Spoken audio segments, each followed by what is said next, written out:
We try to distinguish between the customer that wants really quick service, wants to get on the calendar right away, versus the VIP luxury client who we still want to book very quickly, but we want to give them a face-to-face experience to make sure that they see our brand and know that we are the most reputable in the area.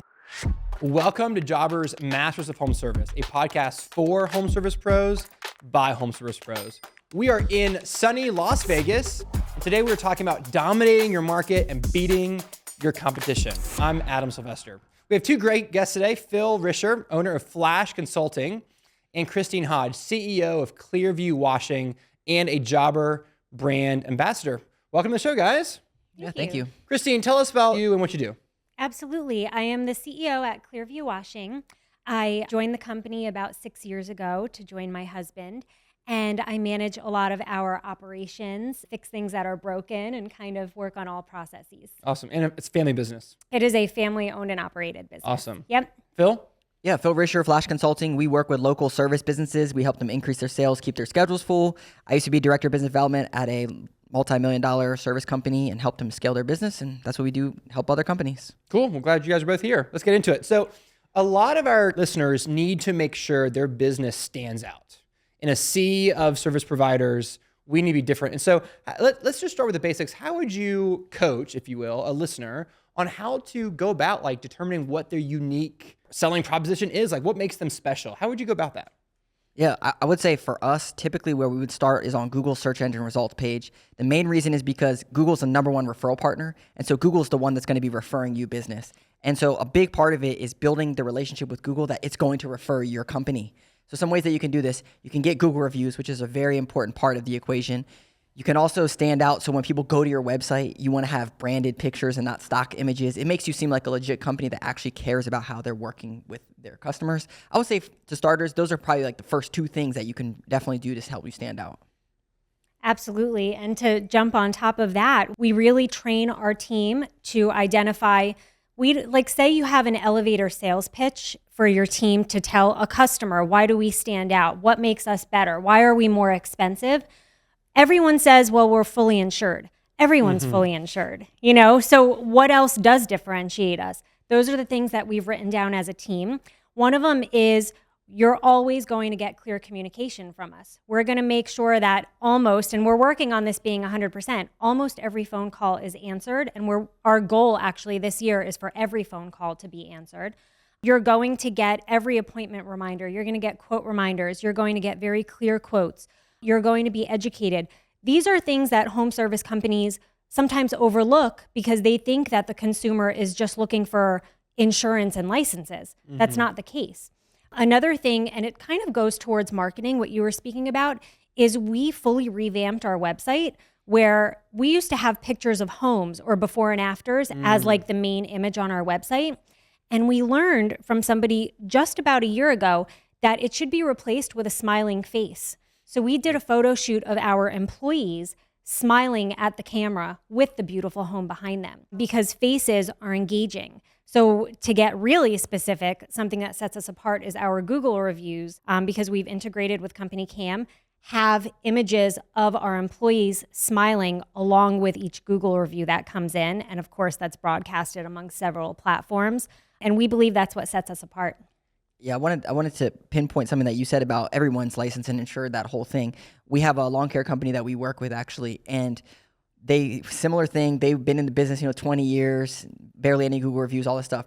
And what we did was we said, okay, there's a bunch of these big franchises out there that are competition, that saturate the market, and he's a local company that does lawn care services in a very specific area. So what we did on his website, it says, for neighbors, by neighbors. And then it tells a story of how his kids grew up on these fields and went to these schools. And we record calls for customers. One of the calls that we listened to literally like 2 weeks ago, the customer says, hey, so I saw that you guys service this area and you're actually my neighbor over here. And you guys definitely stand out as the number one company in this area.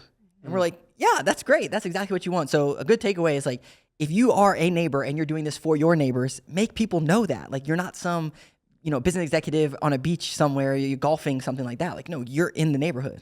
100%. Yep. Yeah. I think it comes down to how well you solve the client's problem. The client has a problem, and to the degree that you solve that is how much you stand out. So if you just, basic or over the top, what are some other things that we can do to stand out before we move on, of just like above the competition, because everyone's like price, but obviously we both know that it's not about price. Mm-hmm. Yeah, a big one that we've seen is the actual customer experience. So what I would typically recommend to a business owner is, okay, from start to finish, how does a customer reach out to your business to turn into a lead, and what does that process look like? Is it easy on your website? Does your customer service representative answer the phone and with a smile and say, "Hi, I'm so happy that you called us. We're the local company for you." Then from there is, what does the actual process look like? Like, are you engaging with this customer? Are you standing out with your customer experience? Because we all know, we go to a website, fill out a form, and no one reaches back out to us. And it's like, oh, I guess this is just another one of those guys who's out on the truck who's too busy for me. But if you actually build a great customer experience, we have one company that we work with, they're an electrical contractor. Anytime a lead comes in, they send them koozies that says like, we look forward to chilling with you. and it's like a koozie with their logo on it, because it's just like, that's an automated thing, but it stands out.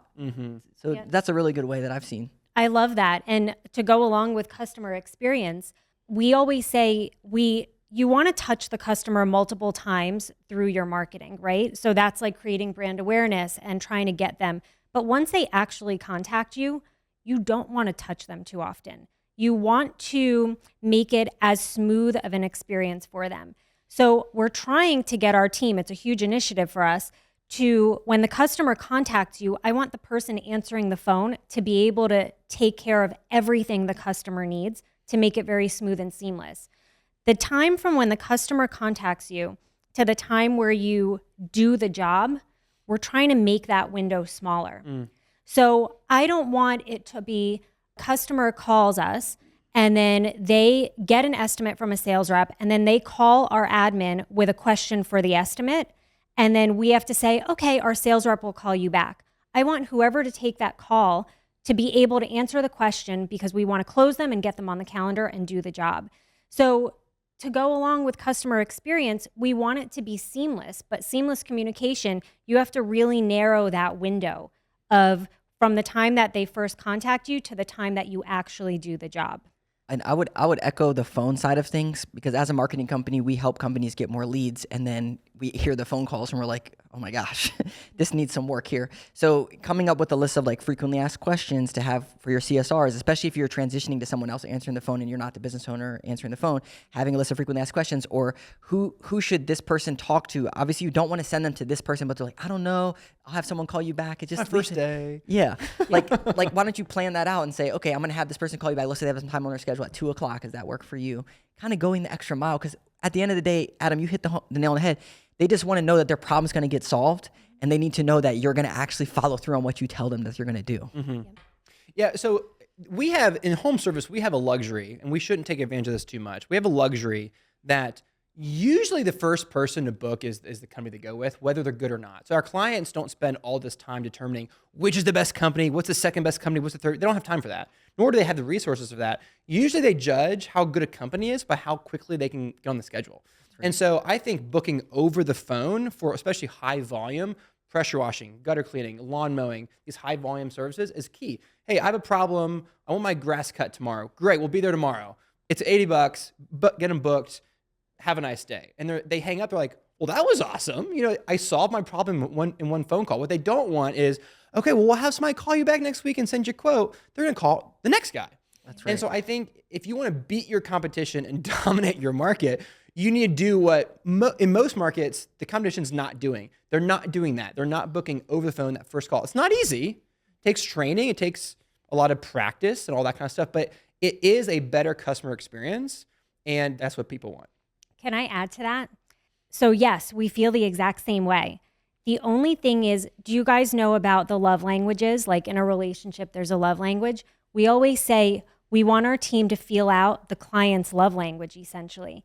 So if I have a client that calls us in an 8 to 10,000 square foot home or bigger, they are not necessarily the ones that we do want to do things by phone. We want to send our best sales rep over in our nice uniform, in his branded vehicle, to shake the person's hand and give them a folder.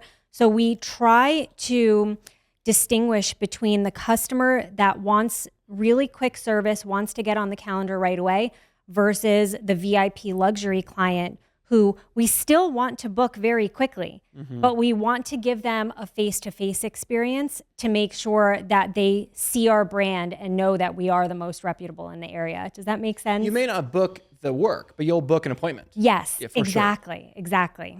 I completely agree with you. And one way, there's ways to automate this process, but one really great way to do this is you create an employee card that has their picture and then a quick bio of them.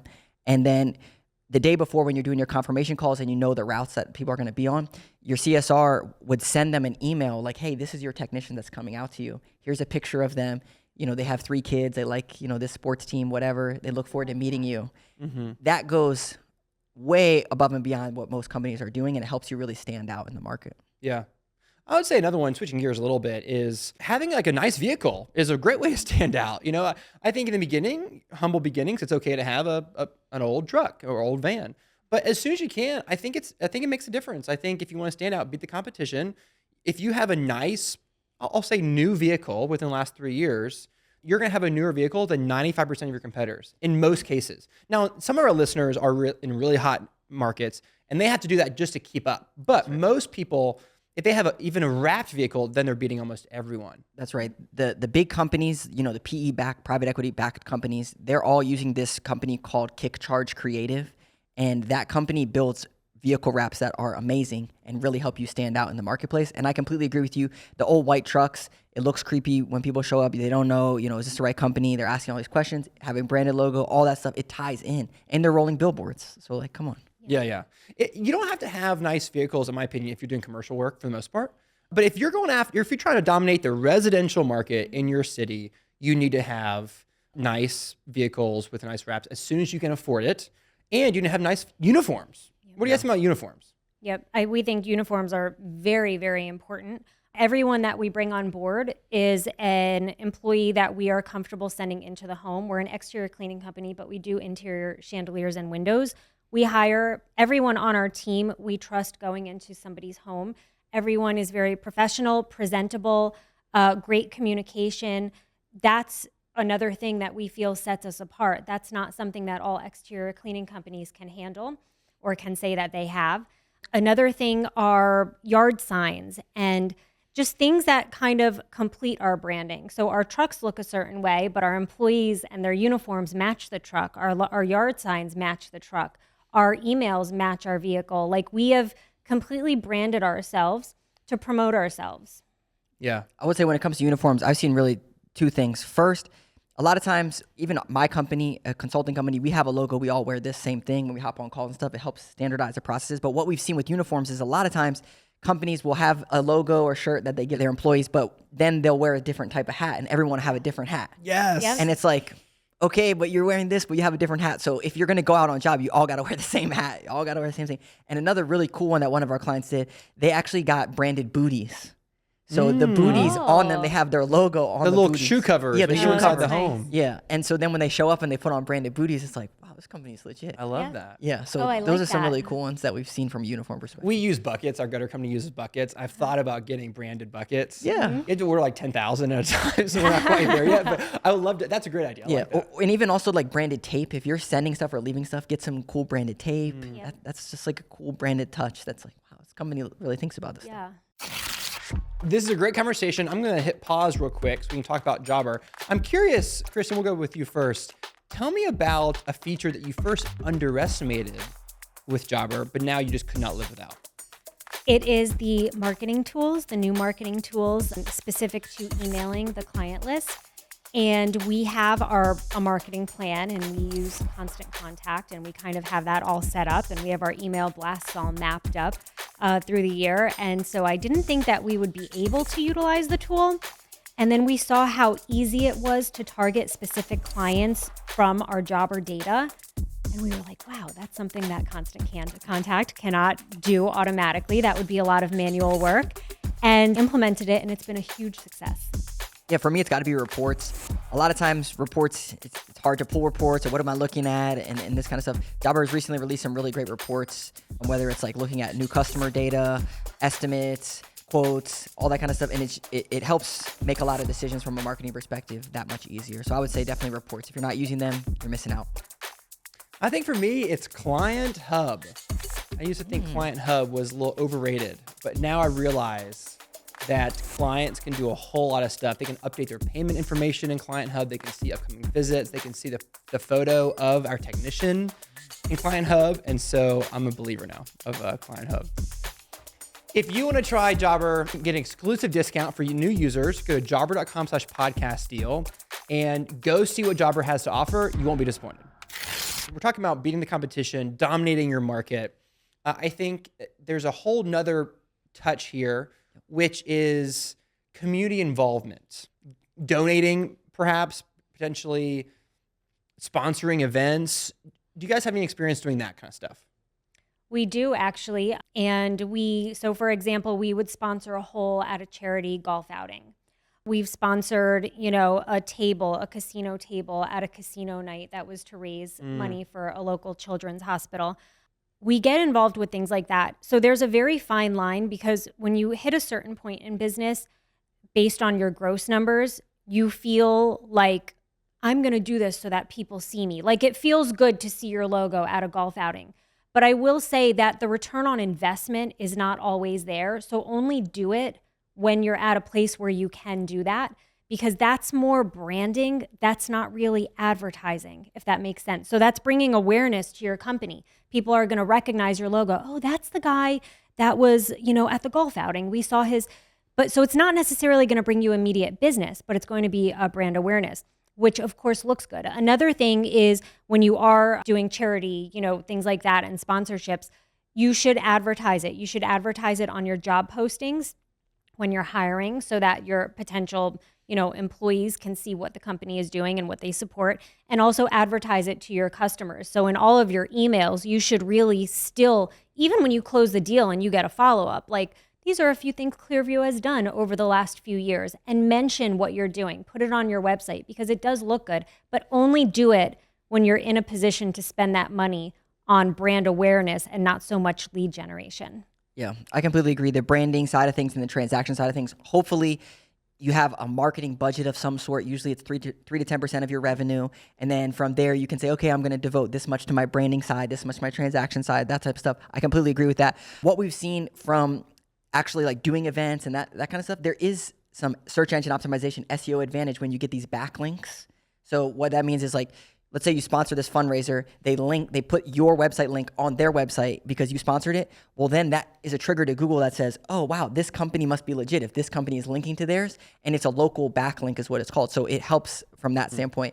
One big thing I would say, if you're a local service business and you want to crush it, there are local groups. One that we're involved in and we highly recommend is called BNI, Business Networking International. The reason that these are so important is because in these networking groups, it's only one of each vertical, only one lawn care, only one electrical contractor, only one plumbing.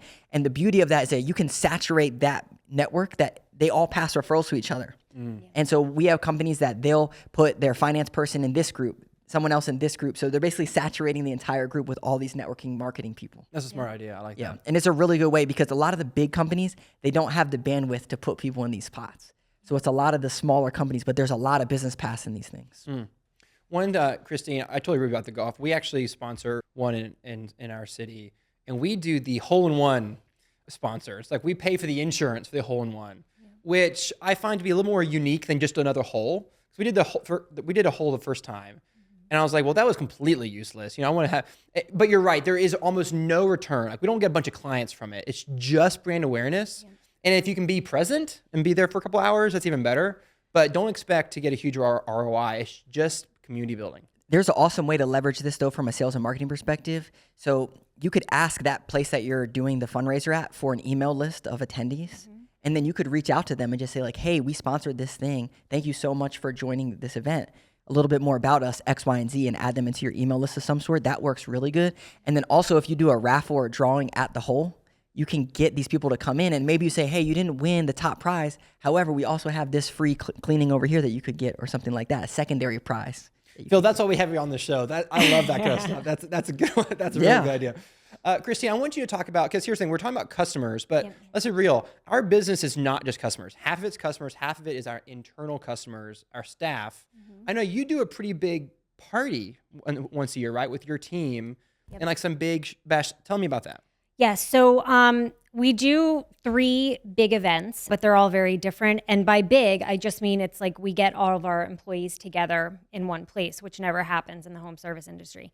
So in the beginning of the year, we do a team kickoff, and that takes place for us. We're seasonal, so it takes place every March. And we have all of our returning employees, everybody, office sales, field, everybody is there. And then prospect employees, like people that we've interviewed, we love, we want them to join the season, we bring them along as well. And we do an entire kickoff that consists of training, like with our training manual, processes we're implementing for the year, refreshers, how to take payment, things like that. But along with that, I do a team building event.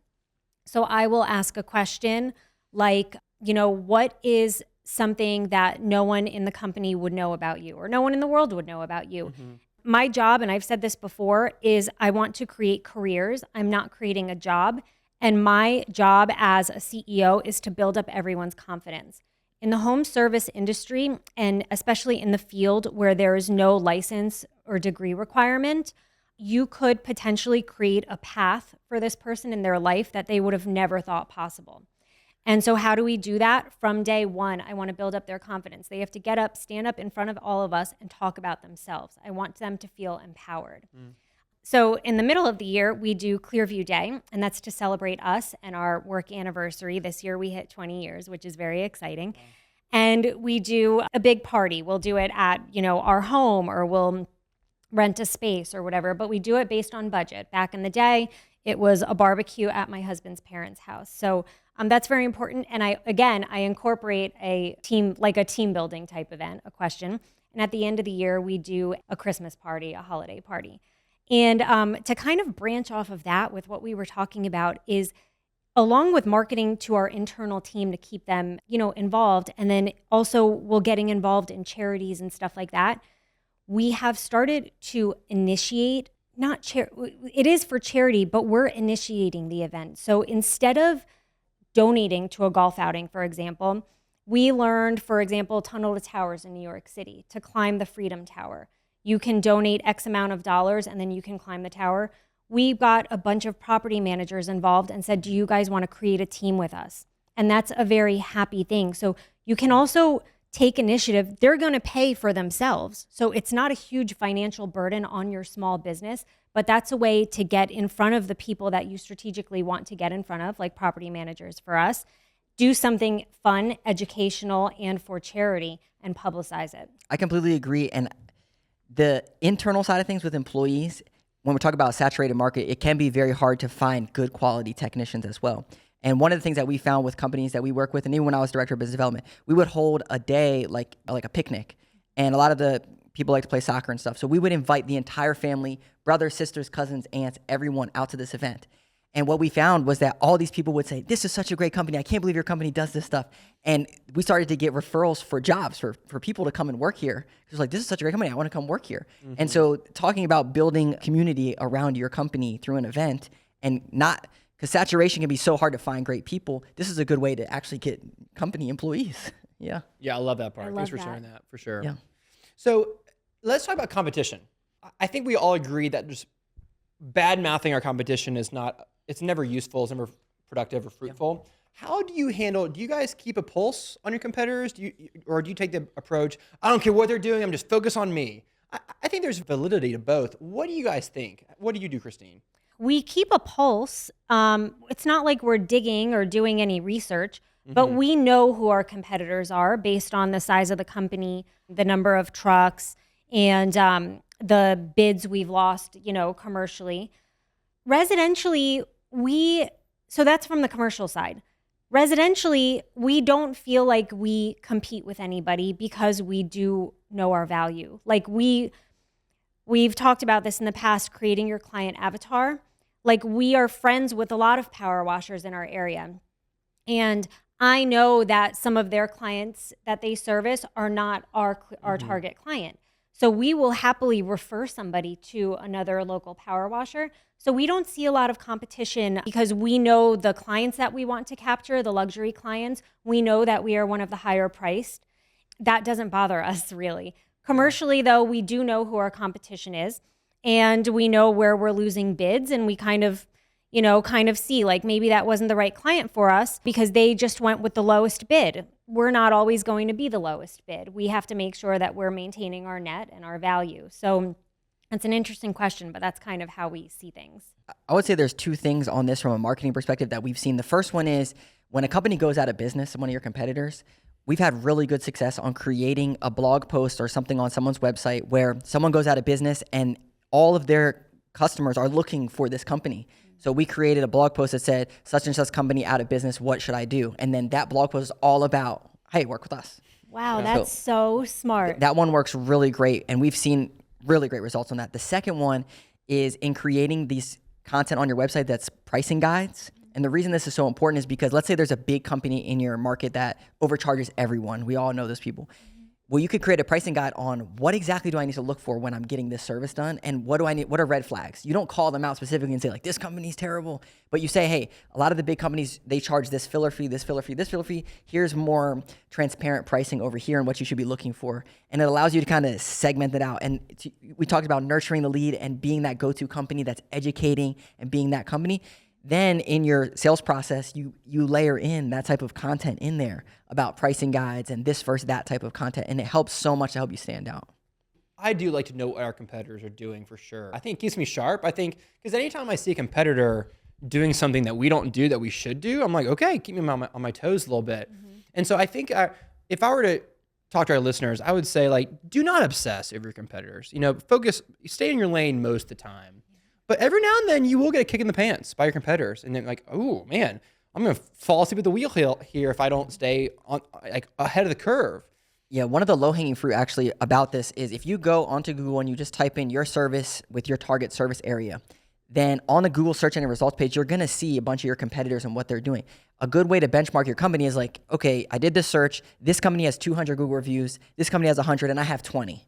So I need to get over 100 Google reviews so that I show up here. Great way to look at that. The next thing is go to the person that ranks number one and see what's on that page. Like, what are they talking about over here?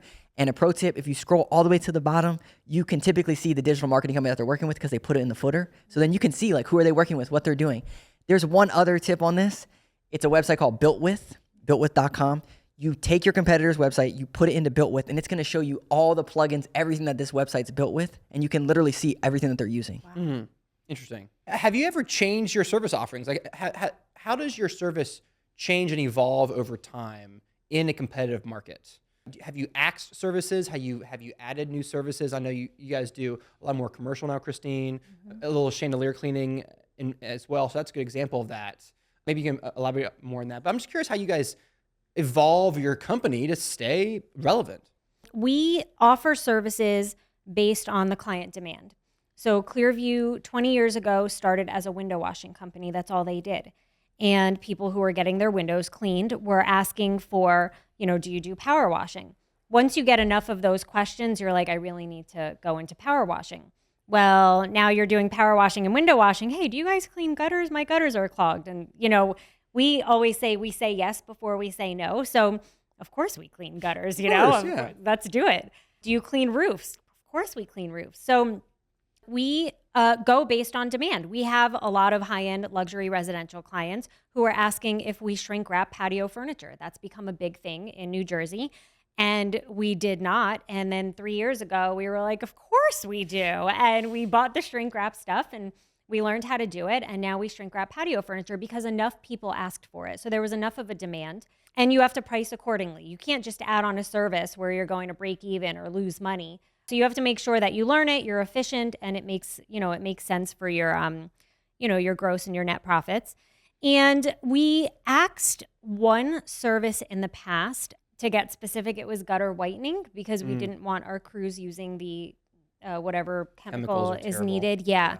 And we didn't do it for any reason other than the safety of our technicians. That's not a recommendation for anyone who does it. It's just we didn't want to deal with it. We add services. We've been asked like a handful of times, do we do air duct cleaning?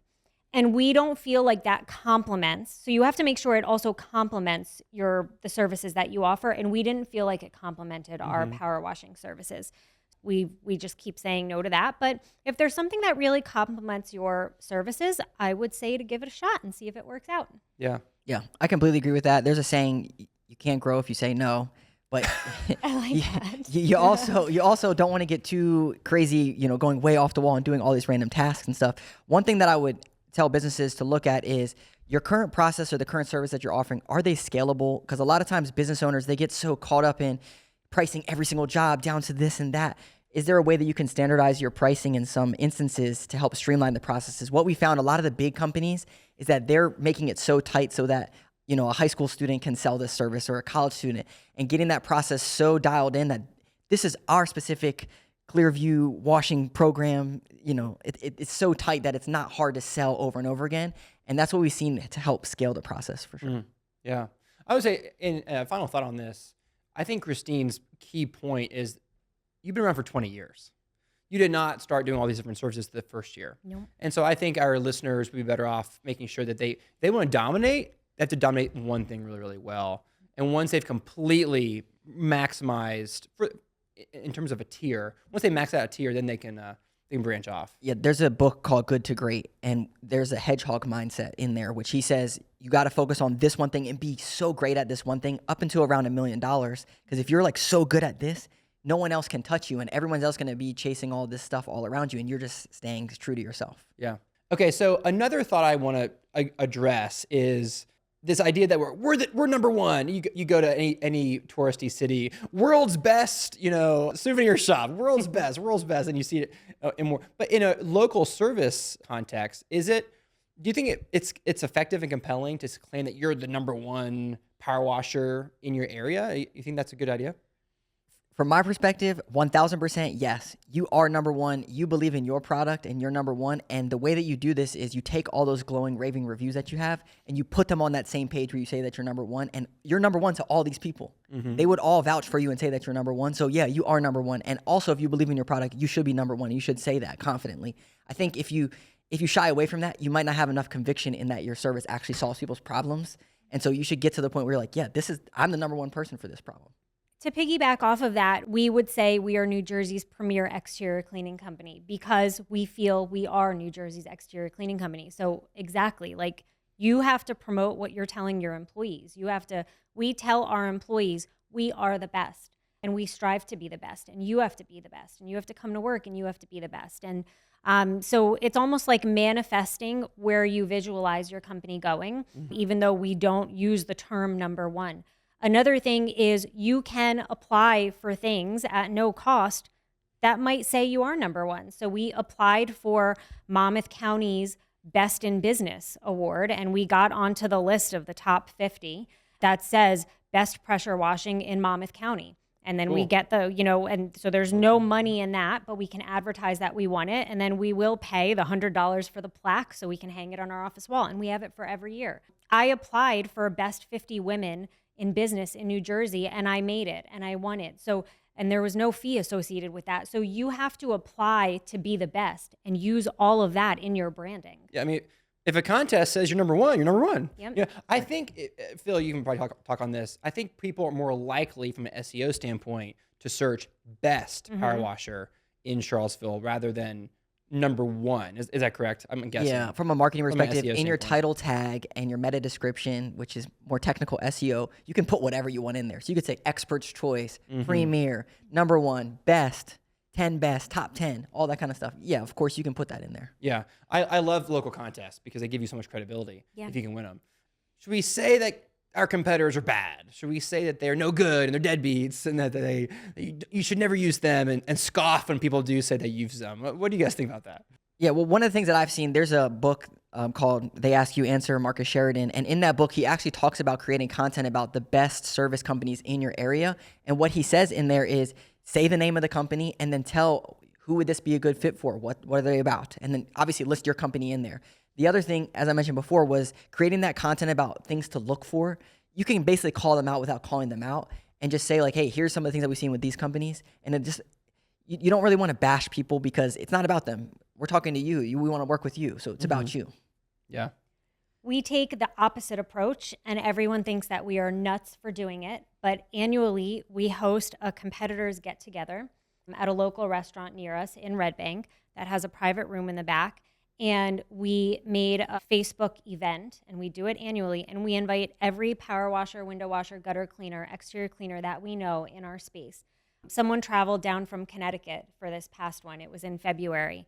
We feel like we are stronger together. And you are a community. And my company, I do feel like we're the best, but I might get a client that I can't service.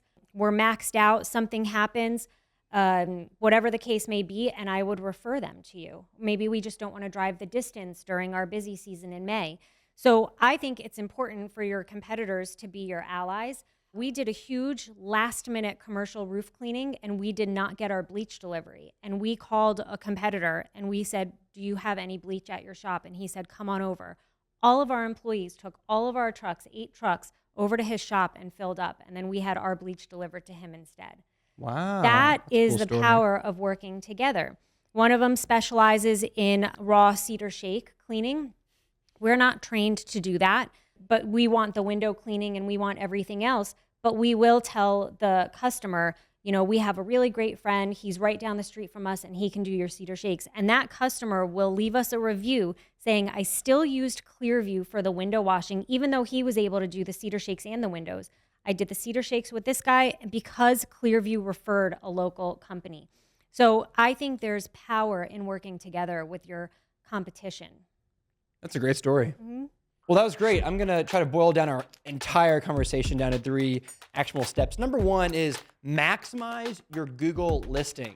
Make sure you have tons of reviews. Make sure you have photos and all your services laid out. Make sure, Google will even tell you if you've got everything checked off and done. Make sure your Google listing is robust and ready for business. Yeah, go to Google, search your service and your service area and see what your competitors, how many reviews your competitors have, and then set a goal for your entire company and say, hey, when we get to this, we're going to get this. And when you get over those reviews, then you're going to be ranking higher than them, hopefully, and you'll be beating them. Number 2 is your company is judged on how quickly and how efficiently you can book business. And so another way of saying that is how quickly can you solve the client's problem? And so if you can do it quickly, they will judge you well. If you're slow, that is no good. And number 3 is have a cohesive brand. If you want to dominate your competition and dominate your market, your branding needs to make sense. No more hats that don't match. Have uniforms, branded vehicles, a beautiful website that all looks good together. This was a great conversation. How do people find out more about you? Christine? Find me at The Process CEO everywhere, and you can follow our exterior cleaning company at Clearview Washing. Yeah, if you go to flashconsulting.com, PHLASH consulting.com, click discuss your business. We do free marketing audits. We go through all your digital stuff. We sit with you for 30 minutes, come up with a game plan you can take and help grow your business. Cool. That sounds good. Thank you so much for being here. I really appreciate you guys. You guys are really making a difference for your clients, your team. They're better for it. So thanks for being here. Thank you for having us. Yeah. And thank you for listening. I hope you heard something that will make your business more profitable, more efficient, and that will help you crush the competition. I'm your host, Adam Sylvester. You can find me at adamsylvester.com. Your team and your clients deserve your very best, so go give it to them.